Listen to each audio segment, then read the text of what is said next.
오늘 본문 말씀의 주제는 뭘까요? 105절에 나타나는 것처럼 주님의 말씀은 내 발의 등이요 내 길의 빛입니다. 자, 단편적으로 짧게 말씀드리면 하나님의 말씀이 가이드입니다. 주님의 말씀이 나의 삶의 인도자입니다. 이런 고백을 하고 있는 것이죠. 앞절에서 103절에 보면 오늘 시편 기자는 하나님의 말씀이 얼마나 귀하고 옥석 같은 것이고 보배로운지를 이렇게 고백하고 있죠. 자, 103절 보십시오. 주의 말씀의 맛이 내게는 어찌 그리 단지요 내 입에 꿀보다 더하니이다. 하나님의 말씀이 꿀송이와 같습니다. 그 말씀을 먹으면 먹을수록 단내가 나고 참 신기하기도 하고 그 말씀이 내 육체를 사로잡고 내 정신과 영혼을 지배하고 있다는 사실을 발견해 봅니다. 여러분, 영향력 있는 어떤 사람의 말은 때로 상당 부분 많은 사람들의 그 마음을 움직입니다. 피조물도 그렇다는 거죠. 어떤 한 사람의 영향력도 그렇다는 것이죠. 그러나 하물며 전능하신 하나님 그분의 말씀의 영향력은 어떨까요? 히브리서 말씀에 보니까 하나님의 말씀은 살았고 운동력이 있어 좌우에 날선 어떤 검보다도 예리하여 혼과 영과 관절과 골수를 찔러 쪼개기까지 하니 그리고는 모든 것을 감찰하신다고 했습니다. 여러분, 그것이 말씀의 위력입니다. 우리는 종종 하나님의 말씀을 그냥 독서하는 정도로 생각할 때가 있습니다. 그냥 수양하기 위해서 읽다 보면 마음이 평안하고 위로가 되고 몇 구절 줄을 치고 야, 참 의미 있는 말씀 꽤 있구나 하고 생각하고 그냥 지나치는 경우가 많죠. 자, 그러나 하나님의 말씀은 운동력이 있습니다. 그래서 우리는 창세기에서부터 요한계시록까지 말씀을 읽는 동안에 역사를 알고 하나님의 섭리를 이해하고 나라가 어떻게 재건되고 흥망성쇠의 그 나라에 대한 문제, 제발 모든 우리의 삶의 과정, 우주 만물에 대한 정말 우리가 다 생각할 수 없고 다 말할 수 없는 광범위한 신비의 세계, 이 모든 것들이 하나님의 말씀 속에 있습니다. 말씀에는 의학도 있고 철학도 있고 과학도 있습니다. 하나님 말씀 속에는 자연의 배경에 대한 상세한 설명과 우리 인생의 시작과 과정과 끝도 말씀하고 있습니다. 우주 만물이 어떻게 시작해서 어디로 흘러가고 어떻게 회전하며 어떤 모습으로 결론 짓는지도 아주 상세하게 하나님의 말씀은 우리에게 나타내 주시고 있죠. 자, 이것이 말씀의 능력입니다. 오늘 시편 기자는 하나님의 말씀을 받을 때 어떤 느낌과 그리고 어떤 결단과 그리고 주님을 향한 고백이 있었습니까? 자, 본문에 보십시오. 104절에 보세요. 주의 법도들로 말미암아 내가 명철하게 되었으므로 모든 거짓 행위를 미워하나이다. 여러분, 첫 번째로 그가 경험했던 것은 밝아졌다는 것입니다. 명철이라고 하는 거, 생각이 밝아지고 마음이 밝아지고 그 육체와 영혼이 밝아져서, 밝아졌다는 것은 죄를 멀리할 수 있고 죄가 무엇인지를 구분하게 되며 하나님이 기뻐하시는 것이 어떤 것인지를 마음속에 깨닫게 되었다는 것입니다. 분별력이 생겼어요. 우리가 죄를 짓는 이유가 무엇입니까? 분별력이 없어서 그럴 때가 태반입니다. 이렇게 하면 하나님이 기뻐하실 것이라고 생각하고 이렇게 행하면 하나님이 정말 싫어하시고 마음 아파하시고 그것에 대한 종국적인 것은 심판이라고 하는 것이 우리의 뇌리를 스치고 그리고 마음에 사로잡히고 그리고는 우리 행동거지 언행 심사를 통제하기 시작하면 절대적으로 죄를 범할 수 없는 것입니다. 그러나 우리가 죄를 범하는 이유는 우리 마음속에 승인해버리는 거죠. 사인해버리는 겁니다. 허락해버리는 거예요. 그냥 마음을 놓아버렸다고 표현하는 거죠. 될 대로 되라 알고 있음에도 불구하고 그냥 그것을 수용하고 나아가서 실행하는 거죠. 여러분, 그래서 죄의 진상이 드러나는 거 아니겠습니까? 그러나 하나님의 말씀을 많이 묵상하고 그 말씀을 상고하고 그 말씀이 우리를 지배하기 시작하면 거부권을 행사합니다. 언제 그렇습니까? 죄가 문 앞에 들어올 때, 죄가 우리의 마음을 녹화할 때, 우리 속에 들어와서 우리 자신들을 망가뜨리고 그리고는 내 욕심대로 살게 하고자 할 때 절대적으로 그렇게 해서는 안 된다고 거부권을 행사하게 되는 거죠. 여러분, 이것을 우리가 우리 자신에 대한 통제, 절제 수단이라고 표현합니다. 어떤 때는 내가 내 자신을 통제하지 못할 때가 많아요. 그래서 마음은 꿀떡 같은데 나도 모르는 사이에 행동으로 옮겨버리고 그리고는 하나님의 영광을 드러내지 못할 때가 많은데 참 우리 자신이 우리 자신을 생각해도 한심할 때가 있을 수 있다는 것이죠. 왜 그렇습니까?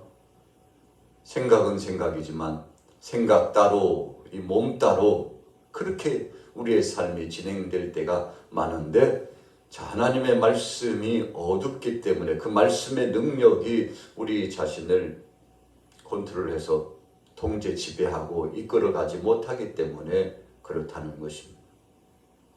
자, 그러나 오늘 시편 기자는 달랐어요. 주님의 말씀이 내 속에 들어오니까 명철해졌습니다. 그랬더니 모든 거짓의 것을 미워했어요.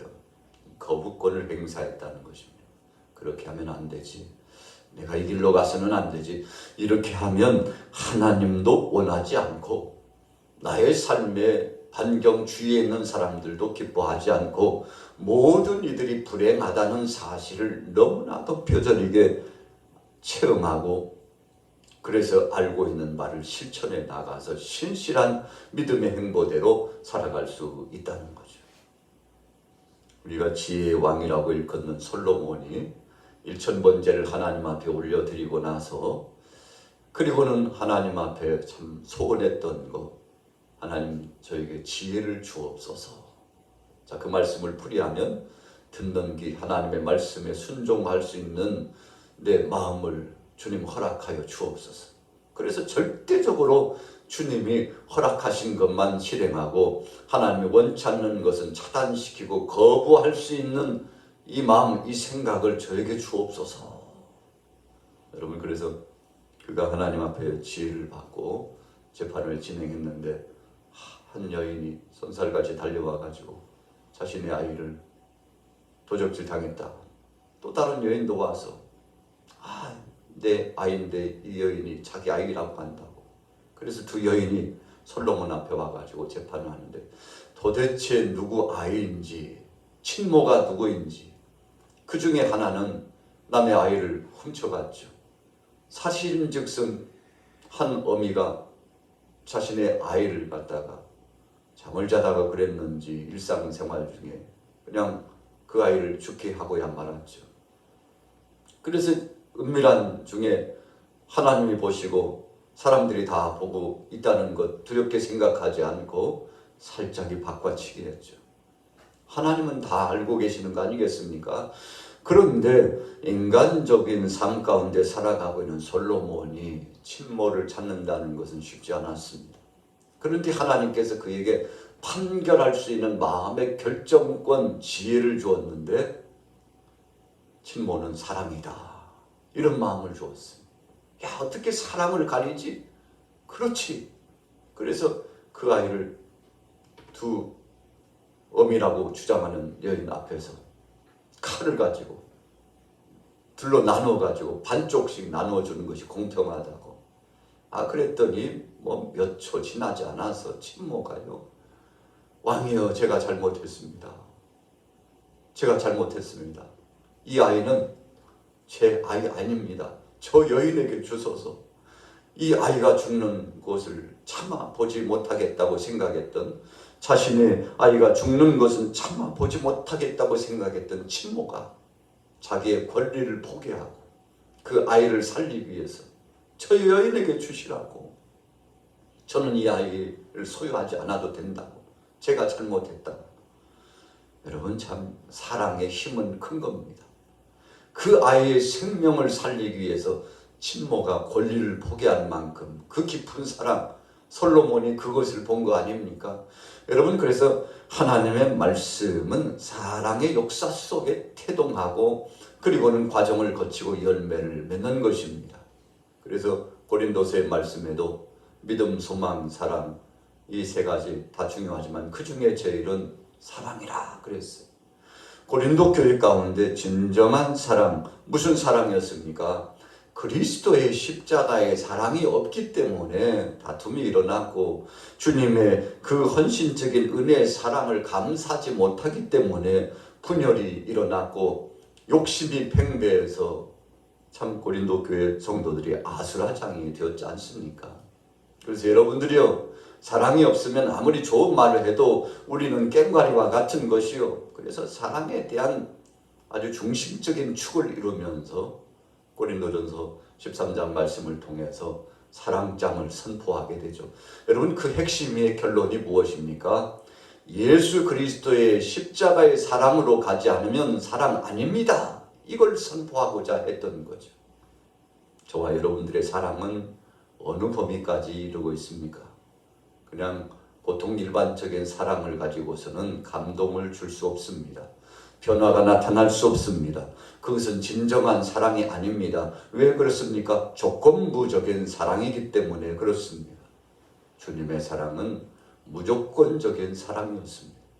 여러분, 그래서 신앙인이 내가 성숙한 신앙인지 아닌지를 보려면 예수님의 십자가 앞에서 할 수 있는지 보는 것입니다.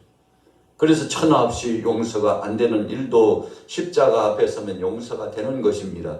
천하 없이 이해가 되지 않고 도무지 그것을 인정할 수 없어도 십자가 앞에 서게 되면 주님의 사랑 까닭에 내가 주님 앞에 1만 달란트의 엄청난 천문학적인 금액, 여러분 수십억의 그 엄청난 금액을 탕감받았다는 거 아니겠습니까?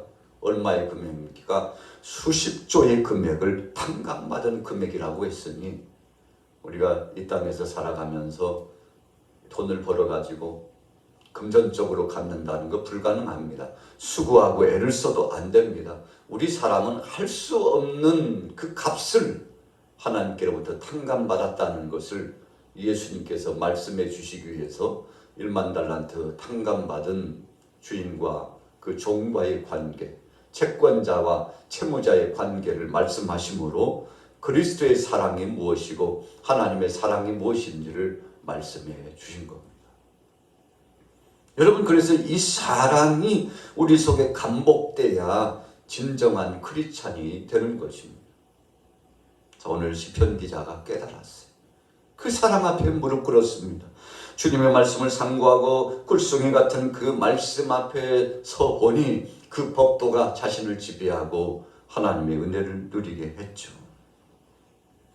그래서 105절의 말씀이 나온 겁니다.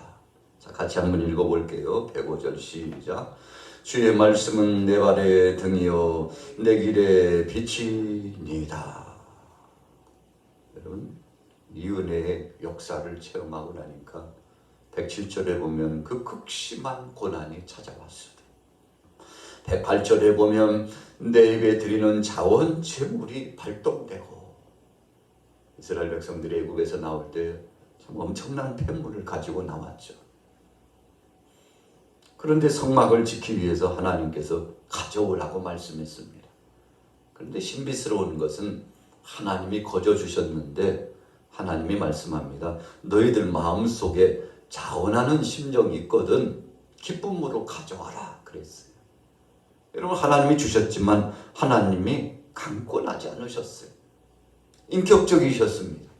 마음에 감동이 되는 대로 너희가 정말 내가 준 것을 감사하거든. 천하의 모든 것이 내 것이고 내가 너희들에게 주지 않은 것이 없지만 그러나 너희가 생각할 때 정말 하나님이 주신 것이요 이것은 감사할 수밖에 없는 것이요 그래서 인색한 마음 말고 정말 하나님이 주셔서 감사하는 마음으로 가지고 나올 자가 있느냐? 그들은 가지고 나올지니라. 그래서 성막 건축이 되고 또 성물들이 다 제조되었는데 차고 넘쳐요. 너무나 많아요. 그래서 일하는 사람들이 모세요. 너무 많습니다. 이제는 충분합니다. 부족하지 않습니다. 그래서 그만 가져오라고. 여러분, 하나님의 은혜 안에서는 부족함이 없어요. 여러분, 자원하는 심정으로 감사로 나가면 여러분, 하나님이 전부를 주셨는데 우리가 소중하다고 생각하는 거, 그거 주님 앞에 내놓지 못하겠습니까? 여러분, 그래서 감사와 사랑과 하나님의 은혜로 말미암아 봉사하고 수고하고 애를 쓰고 주님 앞에 헌물을 드리고 주님을 향하여서 끝까지 충성을 다하는 거 아니겠습니까? 하나님이 주시는 것으로 하고 있는 겁니다. 그러나 우리가 육신적인 소욕으로 교만하고 하나님의 뜻을 알지 못하면 내 힘으로, 내 것으로, 내가 한 것으로 생각할 때가 많은데 여러분, 이것이 최고의 시험입니다. 그래서 아담과 하와가 하나님이 주신 거 감사하지 않고, 아이고 참 우리를 죽이려고 그러셨나? 우리를 해하려고 그러셨나? 의심하기 시작했죠. 사탄이 와가지고 충동질했어요. 야, 너희 눈이 밝아질까봐 하나님이 너희들 먹지 말라고 한 거지. 참 하나님 참 그렇지. 여러분, 온갖 가문이설로 사탄이 와서 속삭이니까 정말 그런 것처럼 생각돼가지고 하나님의 은혜에 감사치 않고 하나님의 말씀을 의심하고 하나님의 그 신실하신 말씀을 믿음으로 받지 못하고요, 감사로 받지 못하니까 어떻게 됐나요? 선악과를 따먹었습니다. 왜 그런가요? 감사가 사라졌어요. 주님이 주시는 것에 만족하지 못했습니다. 주님이 주신 것은 최고의 것이라는 것을 잊어버렸어요. 여러분, 그래서 선악과를 따먹고 죄를 범한 원죄와 그 이후에 자범죄로 말미암아 우리가 죽게 되었지 않습니까? 여러분, 그래서 죄는 감사가 사라졌을 때 오는 겁니다. 죄를 물리칠 수 있는 비결은 무엇입니까? 감사가 시작되면 떠나가는 것입니다. 그래서 오늘 본문 말씀에 108절에 여호와여 구하오니 내 입이 드리는 자원 제물을 받으시고 주의 공의를 내게 가르치소서. 이 마음속에 자원하는 심정으로 감사 감격에 발동되는데 어디서부터 나왔습니까? 주님의 생명된 말씀이 이 속에 들어가니까 요동치듯이 변화가 찾아온 겁니다. 그래서 신앙인이 정말 진짜백이 신앙인인지 아닌지 보려면 늘 하고 있는 말을 보면 알 수 있습니다.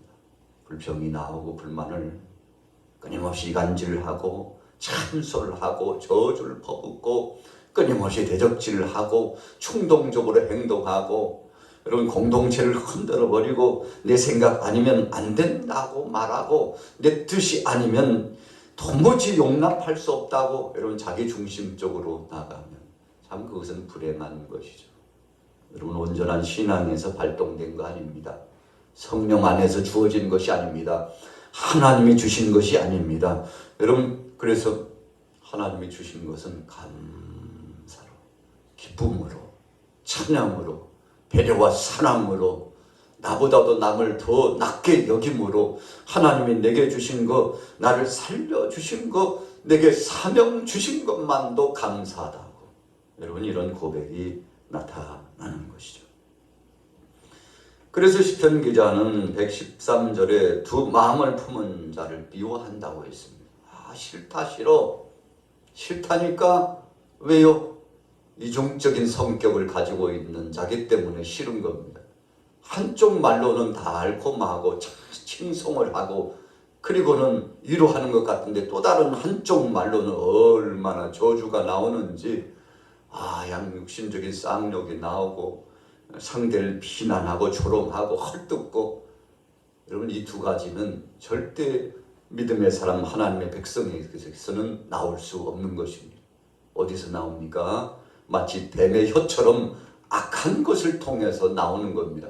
그래서 야고보서 말씀에 어떻게 너희들이 한 입으로 마치 쓴물과 단물을 뱉는 것처럼 이중적인 그런 성격주의자로 말을 할 수 있느냐? 아주 강력하게 꾸짖고 있죠. 여러분, 성령 안에서 나오는 것이 아니라는 것입니다. 악한 것이 그 배후에 있다는 것을 생명의 말씀을 통해서 다시 한번 훈육하고 있는 거죠. 여러분, 진리는 하나입니다. 변치 않습니다. 오직 하나님 한 분입니다. 그리스도의 십자가 사랑일 뿐입니다. 그래서 14절 보세요. 주는 나의 은신처요 방패시라 내가 주의 말씀을 바랍니다. 너희 행악자들이여 나를 떠날지어다 나는 내 하나님의 계명들을 지키리로다. 하나님께서 책임져 주셨습니다. 여러분 믿음의 사람은 하나님이 책임져 주십니다. 오늘 아침에도 여러분들 어떤 마음으로 시작하셨습니까? 본문의 말씀처럼 주의 말씀이 내 길의 빛이요 내 삶의 모든 것을 비춰주시는 등불과 같은 그 역사인 것을 다시 한번 기억하면서 오늘 하루도 믿음으로 승리하시고 정말 자원하는 마음으로 108절에 그랬지 않습니까? 이것이 충심입니다. 진심입니다. 신실한 믿음입니다. 그래서 하나님 앞에 영광 돌리시고 오늘도 승리하시기를 예수님의 이름으로 축원합니다.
성령